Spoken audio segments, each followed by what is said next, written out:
Resolução número 510, de 07 de abril de 2016. O plenário do Conselho Nacional de Saúde em sua 59ª reunião extraordinária, realizada nos dias 06 e 7 de abril de 2016, no uso de suas competências regimentais e atribuições conferidas pela Lei nº 8.080, de 19 de setembro de 1990, pela Lei nº 8.142, de 28 de dezembro de 1990, pelo Decreto nº 5.839, de 11 de julho de 2006. Considerando que a ética é uma construção humana, portanto histórica, social e cultural. Considerando que a ética em pesquisa implica o respeito pela dignidade humana e a proteção devida aos participantes das pesquisas científicas envolvendo os seres humanos. Considerando que o agir ético do pesquisador demanda ação consciente e livre do participante. Considerando que a pesquisa em ciências humanas e sociais exige respeito e garantia do pleno exercício dos direitos dos participantes, devendo ser concebida, avaliada e realizada de modo a prever e evitar possíveis danos aos participantes. Considerando que as ciências humanas e sociais têm especificidades nas suas concepções e práticas de pesquisa, na medida em que nelas prevalece uma acepção pluralista de ciência da qual decorre a adoção de múltiplas perspectivas teórico-metodológicas, bem como lidam com atribuições de significado, práticas e representações, sem intervenção direta no corpo humano, com natureza e grau de risco específico. Considerando que a relação pesquisador-participante se constrói continuamente no processo da pesquisa, podendo ser redefinida a qualquer momento no diálogo entre subjetividades, implicando reflexividade e construção de relações não hierárquicas. Considerando os documentos que constituem os pilares do reconhecimento e da afirmação da dignidade, da liberdade e da autonomia do ser humano, como a Declaração Universal dos Direitos Humanos, de 1948 e a Declaração Interamericana de Direitos e Deveres Humanos, de 1948. Considerando a existência do sistema dos Comitês de Ética em Pesquisa e da Comissão Nacional de Ética em Pesquisa. Considerando que a Resolução 46612, no artigo 13.3, reconhece as especificidades éticas das pesquisas nas ciências humanas e sociais e de outras que se utilizam de metodologias próprias dessas áreas, dadas suas particularidades. Considerando que a produção científica deve implicar benefícios atuais ou potenciais para o ser humano, para a comunidade na qual está inserido, e para a sociedade, possibilitando a promoção de qualidade digna de vida a partir do respeito aos direitos civis, sociais, culturais, e a um meio ambiente ecologicamente equilibrado. Considerando a importância de se construir um marco normativo claro, preciso, e plenamente compreensível por todos os envolvidos nas atividades de pesquisa em ciências humanas e sociais, resolve. Art. 1º Esta resolução dispõe sobre as normas aplicáveis a pesquisas em ciências humanas e sociais cujos procedimentos metodológicos envolvam a utilização de dados diretamente obtidos com os participantes ou de informações identificáveis ou que possam acarretar riscos maiores do que os existentes na vida cotidiana, na forma definida nesta resolução. Parágrafo único. Não serão registradas nem avaliadas pelo sistema CEP e CONEP. E pesquisa de opinião pública com participantes não identificados. Segunda pesquisa que utilize informações de acesso público, nos termos da Lei nº 12.527, de 18 de novembro de 2011. Terceira pesquisa que utilize informações de domínio público. Quarta pesquisa censitária. V. Pesquisa com bancos de dados, cujas informações são agregadas, sem possibilidade de identificação individual. Sexta pesquisa realizada exclusivamente com textos científicos para revisão da literatura científica. Sétima pesquisa que objetiva o aprofundamento teórico de situações que emergem espontânea e contingencialmente na prática profissional, desde que não revelem dados que possam identificar o sujeito. Oitava atividade realizada com o intuito exclusivamente de educação, ensino ou treinamento sem finalidade de pesquisa científica, de alunos de graduação, de curso técnico ou de profissionais em especialização.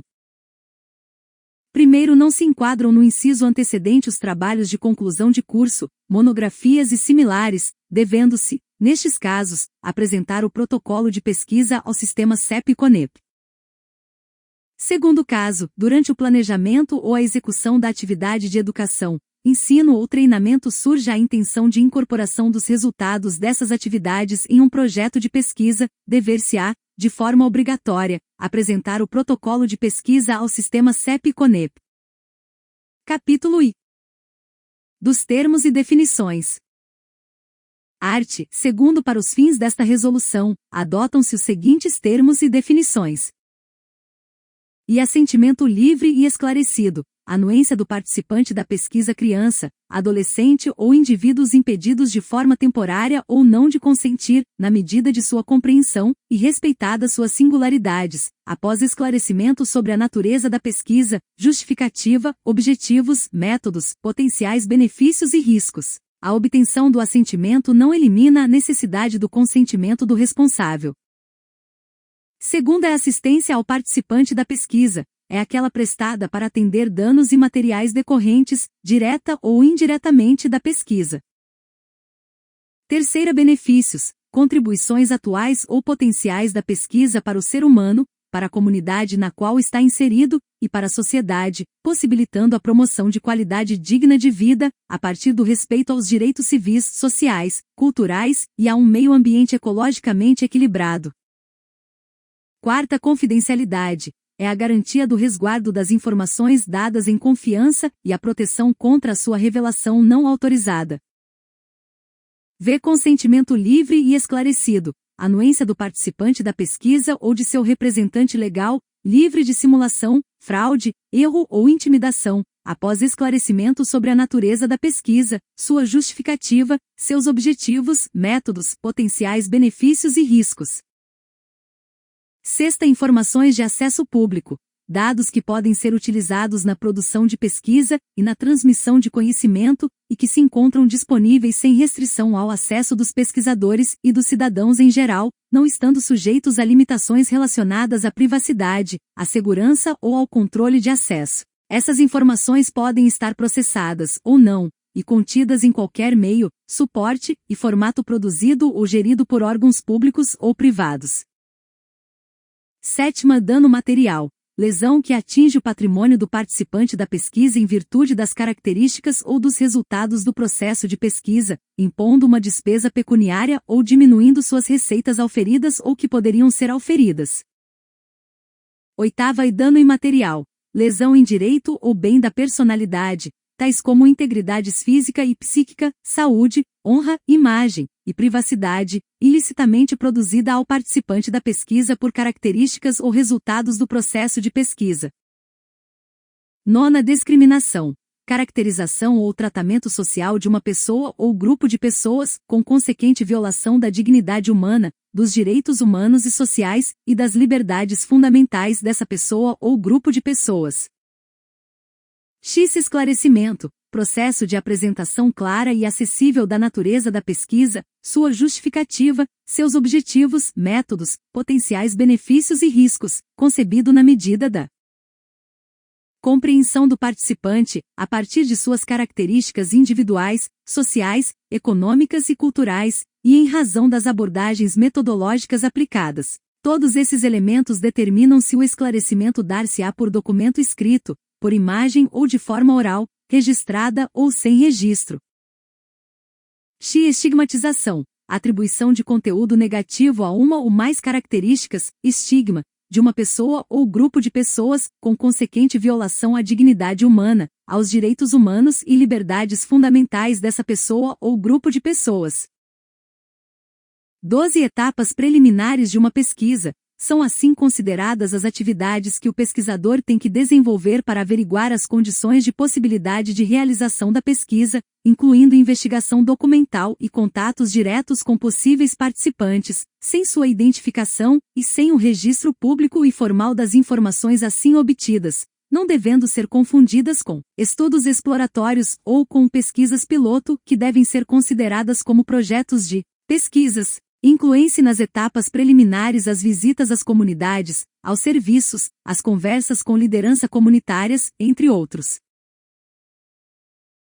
13. Participante da pesquisa, indivíduo ou grupo, que não sendo membro da equipe de pesquisa, dela participa de forma esclarecida e voluntária, mediante a concessão de consentimento e também, quando couber, de assentimento, nas formas descritas nesta resolução. 14. Pesquisa de opinião pública, consulta verbal ou escrita de caráter pontual, realizada por meio de metodologia específica, através da qual o participante é convidado a expressar sua preferência, avaliação ou o sentido que atribui a temas, atuação de pessoas e organizações ou a produtos e serviços, sem possibilidade de identificação do participante. 15. Pesquisa encoberta. Pesquisa conduzida sem que os participantes sejam informados sobre objetivos e procedimentos do estudo, e sem que seu consentimento seja obtido previamente ou durante a realização da pesquisa. A pesquisa encoberta somente se justifica em circunstâncias nas quais a informação sobre objetivos e procedimentos alteraria o comportamento-alvo do estudo ou quando a utilização deste método se apresenta como única forma de condução do estudo, devendo ser explicitado ao CEP o procedimento a ser adotado pelo pesquisador com o participante, no que se refere aos riscos, comunicação ao participante e uso dos dados coletados, além do compromisso ou não com a confidencialidade. Sempre que se mostre factível, o consentimento dos participantes deverá ser buscado posteriormente. 16. Pesquisa em ciências humanas e sociais. Aquelas que se voltam para o conhecimento, compreensão das condições, existência, vivência e saberes das pessoas e dos grupos, em suas relações sociais, institucionais, seus valores culturais, suas ordenações históricas e políticas e suas formas de subjetividade e comunicação, de forma direta ou indireta, incluindo as modalidades de pesquisa que envolvam intervenção. 17. Pesquisador responsável. Pessoa com no mínimo título de tecnólogo, bacharel ou licenciatura, responsável pela coordenação e realização da pesquisa e pela integridade e bem-estar dos participantes no processo de pesquisa. No caso de discentes de graduação que realizam pesquisas para a elaboração do trabalho de conclusão de curso, a pesquisa será registrada no CEP, sob responsabilidade do respectivo orientador do TCC. 18. Preconceito. Valor negativo atribuído a uma pessoa ou grupo de pessoas, com consequente violação dos direitos civis e políticos e econômicos, sociais e culturais. 19. Privacidade. Direito do participante da pesquisa de manter o controle sobre suas escolhas e informações pessoais e de resguardar sua intimidade, sua imagem e seus dados pessoais, sendo uma garantia de que essas escolhas de vida não sofrerão invasões indevidas, pelo controle público, estatal ou não estatal, e pela reprovação social a partir das características ou dos resultados da pesquisa. 20. Processo de consentimento e de assentimento. Processo pautado na construção de relação de confiança entre pesquisador e participante da pesquisa, em conformidade com sua cultura, e continuamente aberto ao diálogo e ao questionamento, não sendo o registro de sua obtenção necessariamente escrito. 21. Protocolo de pesquisa. Conjunto de documentos contemplando a folha de rosto e o projeto de pesquisa com a descrição da pesquisa em seus aspectos fundamentais, e as informações relativas ao participante da pesquisa, à qualificação dos pesquisadores e a todas as instâncias responsáveis. Aplica-se o disposto na norma operacional do CNS em vigor ou outra que venha a substituí-la, no que couber, e quando não houver prejuízo no estabelecido nesta resolução. XXI Registro do consentimento ou do assentimento. Documento em qualquer meio, formato ou mídia, como papel, áudio, filmagem, mídia eletrônica e digital, que registra a concessão de consentimento ou de assentimento livre e esclarecido, sendo a forma de registro escolhida a partir das características individuais, sociais, linguísticas, econômicas e culturais do participante da pesquisa e em razão das abordagens metodológicas aplicadas. XI Relatório final. É aquele apresentado no encerramento da pesquisa, contendo todos os seus resultados. XI Ressarcimento. Compensação material dos gastos decorrentes da participação na pesquisa, ou seja, despesas do participante e seus acompanhantes, tais como transporte e alimentação. XXV Risco da pesquisa. Possibilidade de danos à dimensão física, psíquica, moral, intelectual, social, cultural do ser humano, em qualquer etapa da pesquisa e dela decorrente.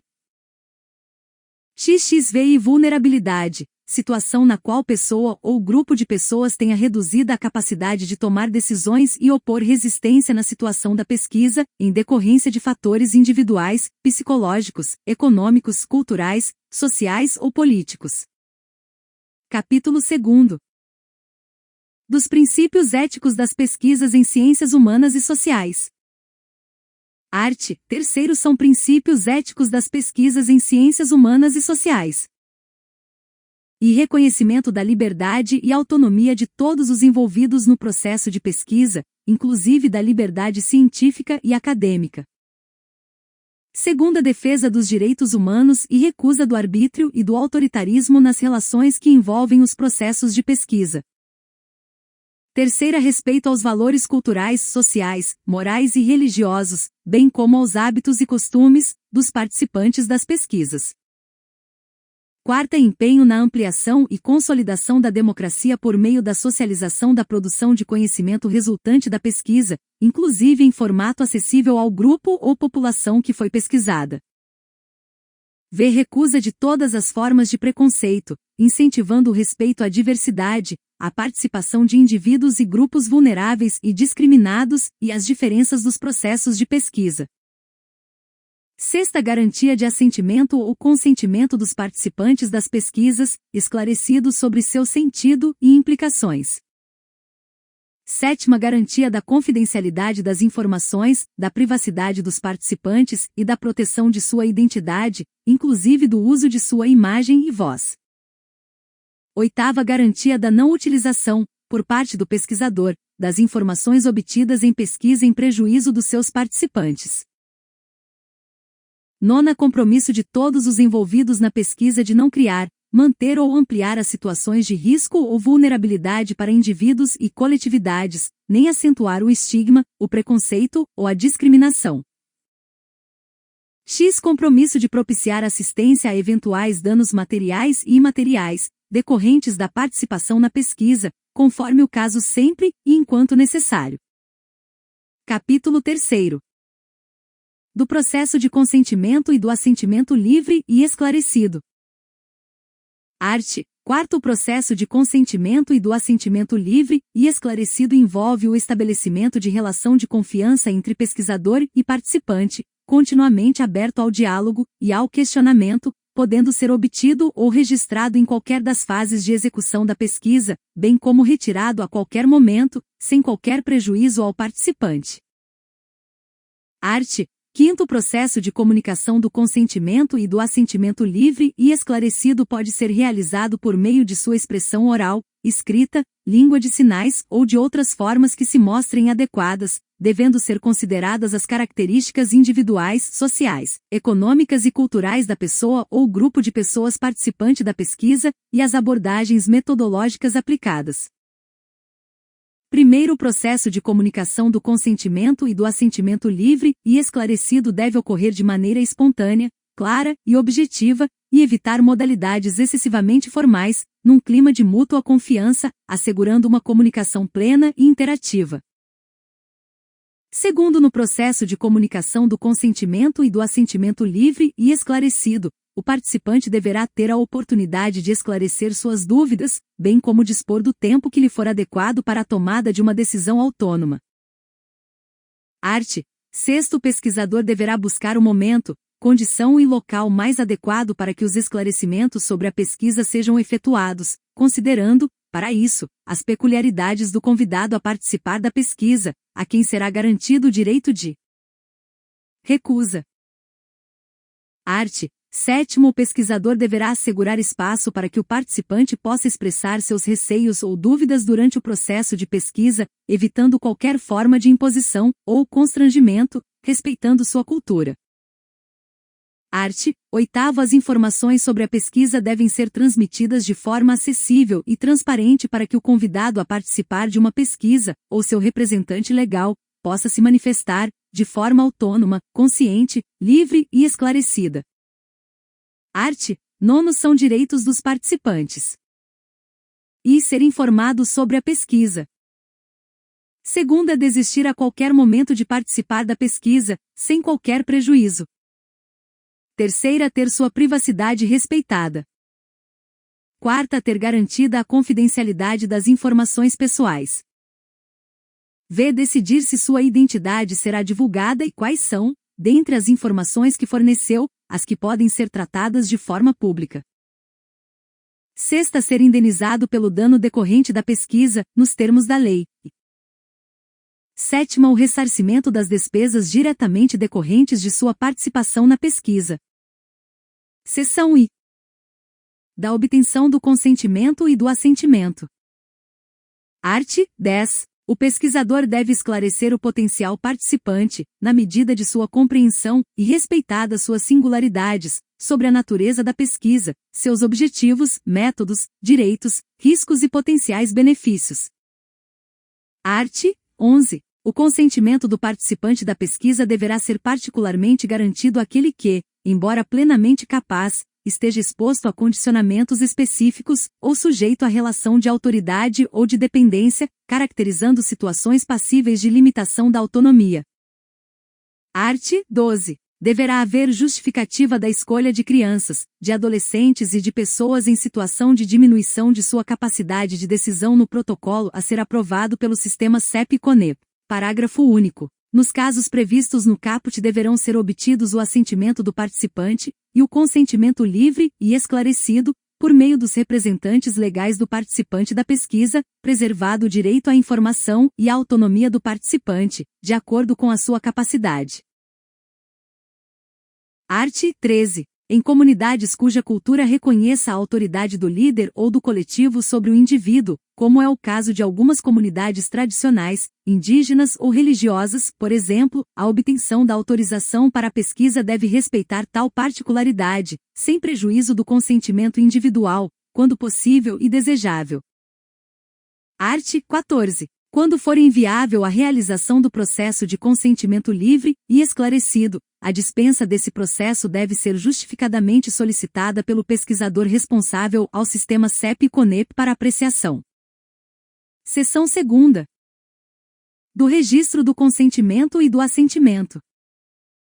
Art. 15. O registro do consentimento e do assentimento é o meio pelo qual é explicitado o consentimento livre e esclarecido do participante ou de seu responsável legal, sob a forma escrita, sonora, imagética, ou em outras formas que atendam às características da pesquisa e dos participantes, devendo conter informações em linguagem clara e de fácil entendimento para o suficiente esclarecimento sobre a pesquisa.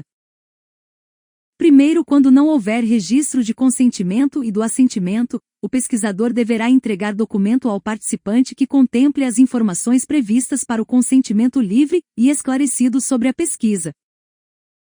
Segundo, a obtenção de consentimento pode ser comprovada também por meio de testemunha que não compõe a equipe de pesquisa e que acompanhou a manifestação do consentimento. Art. 16. O pesquisador deverá justificar o meio de registro mais adequado, considerando, para isso, o grau de risco envolvido, as características do processo da pesquisa e do participante. Primeiros casos em que seja inviável o registro de consentimento ou do assentimento livre e esclarecido ou em que este registro signifique riscos substanciais à privacidade e confidencialidade dos dados do participante ou aos vínculos de confiança entre pesquisador e pesquisado, a dispensa deve ser justificada pelo pesquisador responsável ao sistema CEP-CONEP.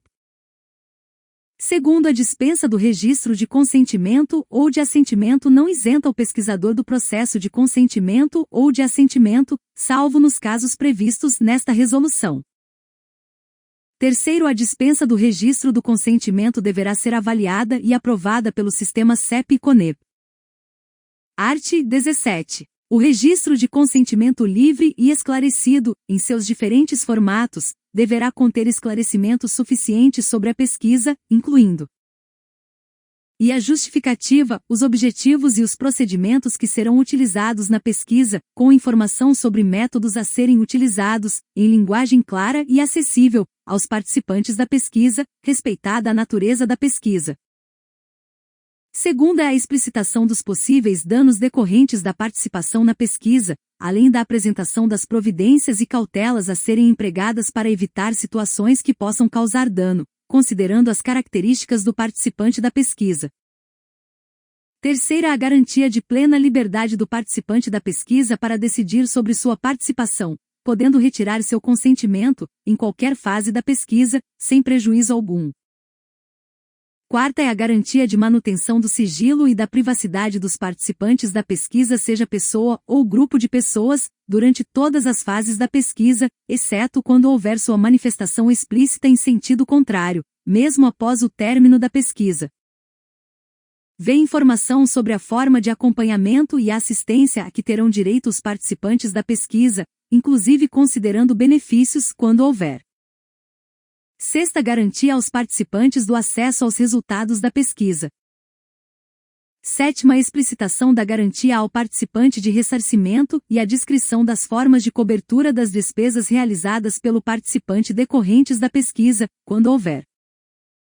Oitava, a informação do endereço, e-mail e contato telefônico dos responsáveis pela pesquisa.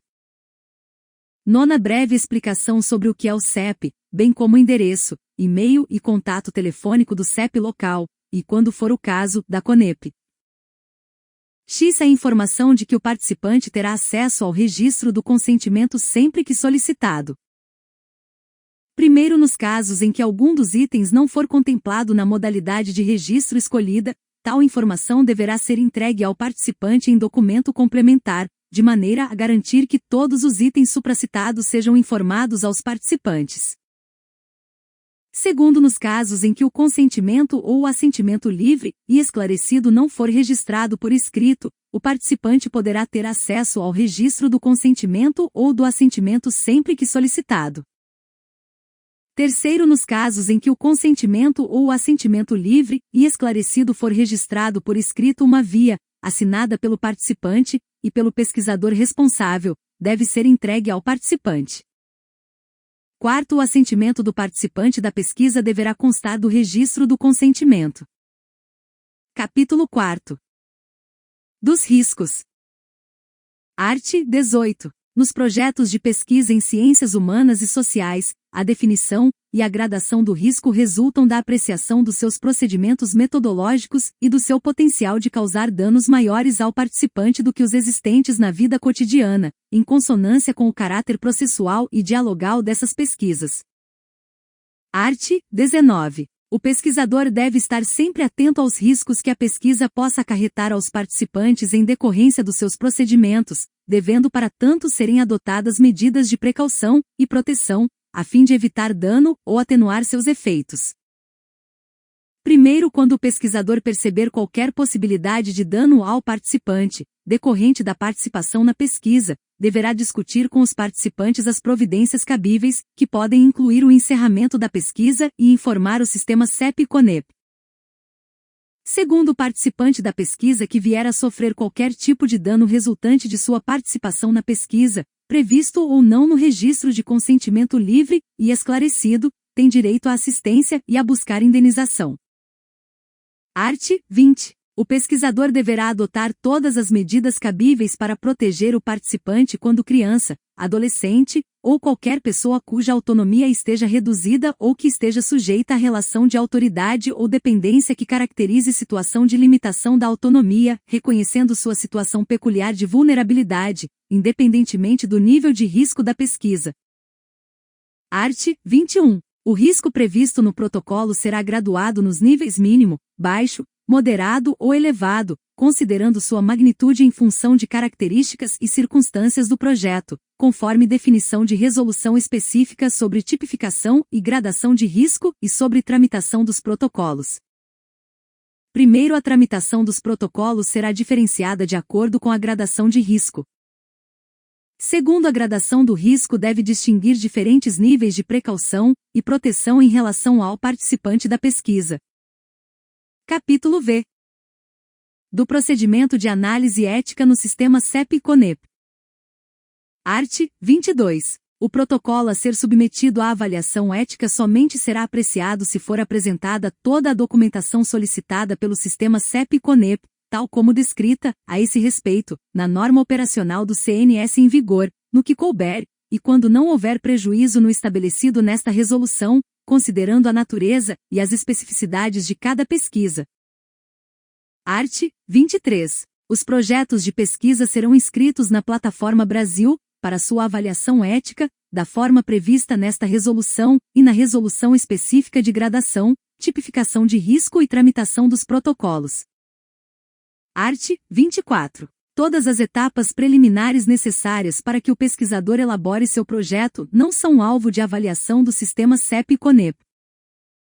Art. 25. A avaliação a ser feita pelo sistema CEP e CONEP incidirá sobre os aspectos éticos dos projetos, considerando os riscos e a devida proteção dos direitos dos participantes da pesquisa.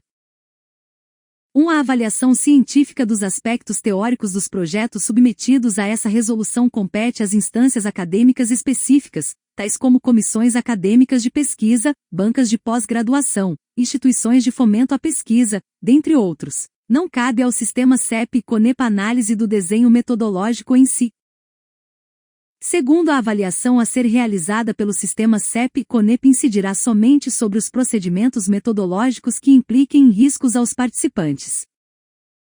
Art. 26. A análise ética dos projetos de pesquisa de que trata esta resolução só poderá ocorrer nos comitês de ética em pesquisa que comportarem representação equânime de membros das ciências humanas e sociais, devendo os relatores serem escolhidos dentre os membros qualificados nessa área de conhecimento. Art. 27. A pesquisa realizada por alunos de graduação e de pós-graduação, que seja parte de projeto do orientador já aprovado pelo sistema CEP e CONEP, pode ser apresentada como emenda ao projeto aprovado, desde que não contenha modificação essencial nos objetivos e na metodologia do projeto original. Capítulo 6. Do pesquisador responsável. Art. 28. A responsabilidade do pesquisador é indelegável e indeclinável e compreende os aspectos éticos e legais, cabendo-lhe e apresentar o protocolo devidamente instruído ao sistema CEP e CONEP, aguardando a decisão de aprovação ética, antes de iniciar a pesquisa, conforme definido em resolução específica de tipificação e gradação de risco. Segunda, conduzir o processo de consentimento e de assentimento livre e esclarecido. Terceira, apresentar dados solicitados pelo CEP ou pela CONEP a qualquer momento. Quarta, manter os dados da pesquisa em arquivo, físico ou digital, sob sua guarda e responsabilidade, por um período mínimo de 5 anos após o término da pesquisa. V. Apresentar no relatório final que o projeto foi desenvolvido conforme delineado, justificando, quando ocorridas, a sua mudança ou interrupção. Capítulo 7. Das disposições transitórias.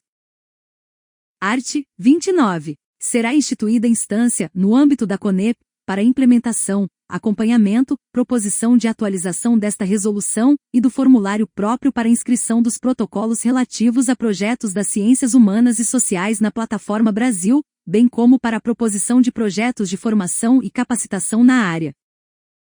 Parágrafo único. A instância prevista no caput será composta por membros titulares das ciências humanas e sociais integrantes da CONEP, representantes das associações científicas nacionais de ciências humanas e sociais, membros do CEP de ciências humanas e sociais e de usuários. Art. 30. Deverá ser estimulado o ingresso de pesquisadores e demais profissionais atuantes nas ciências humanas e sociais nos colegiados do CEP existentes, assim como a criação de novos CEP, mantendo-se a interdisciplinaridade em sua composição. Art.